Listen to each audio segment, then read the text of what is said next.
Hello, you're listening to Hugo Talks. How's it going? I just wanted to talk briefly about this pint of milk speech by Sir Charles Walker.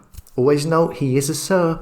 He has been knighted by the Queen. But for the next few days, I am going to walk around London with a pint of milk on my person, because that pint will represent my protest. And there may be others who will choose to walk around London with a pint of milk on their person. There might even be people with their pint of milk quietly protesting that the route out of lockdown is too slow, or perhaps even too fast.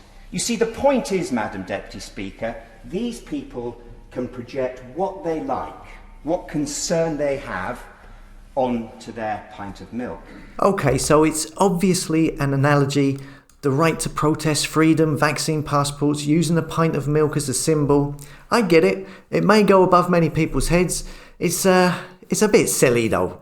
Let's have a quick look here. He then turned up on Channel 4 with his pint of milk that he pulls out of his pocket.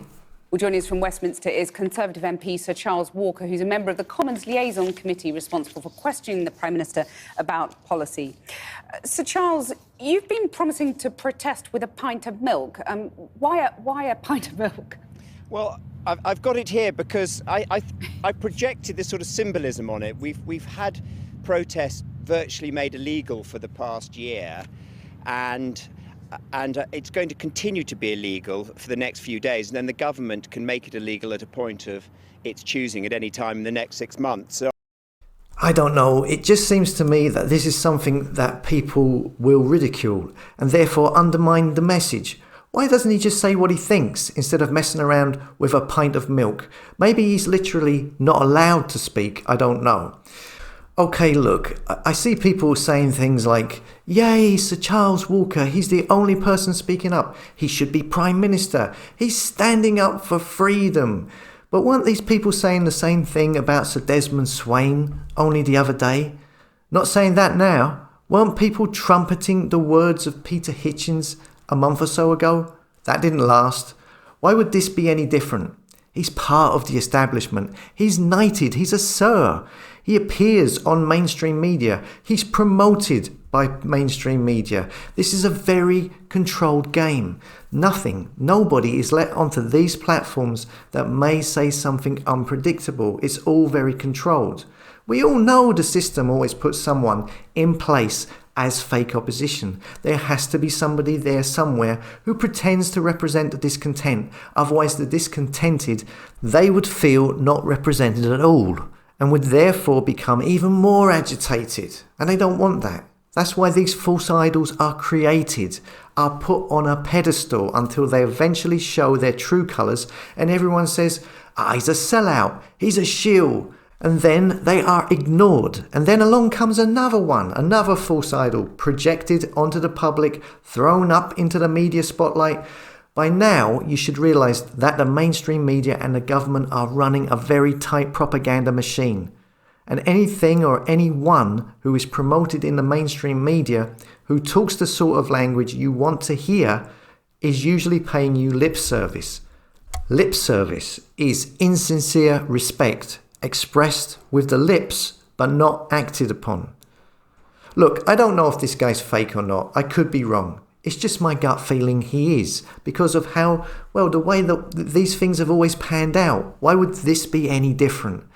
But there are lessons to be learned here. I feel we really need to stop looking up to these people promoted in the mainstream, who are promoted in the mainstream as possible saviours, who are going to help us get out of the mess, who are going to lead us to the promised land. The reason they are there and promoted in the fake stream media is to do the opposite and to stop you from getting anywhere.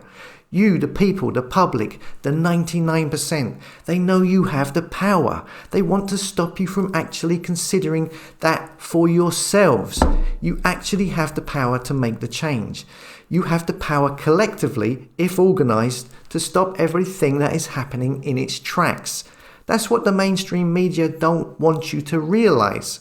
So what do? They distract you. They want you to focus on a puppet individual. They say, oh, look over here, there's Nigel Farage. Oh no, oh, look over here, there's Lawrence Fox. Put you all in hope for them. Follow them. You don't need to follow them. You have the power together, okay? Yes, there needs to be organisation to a certain point, but you have it together.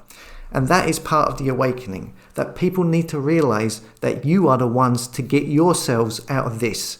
Don't invest in a mainstream media promoted agent. As always, thanks for listening. Come and subscribe to the tribe at hugotalks.com. It will be great to see you there. You will get updates of all videos I upload on whatever platform it is. And I will eventually make the website more community friendly, a place where like-minded souls can congregate. Okay, see you later.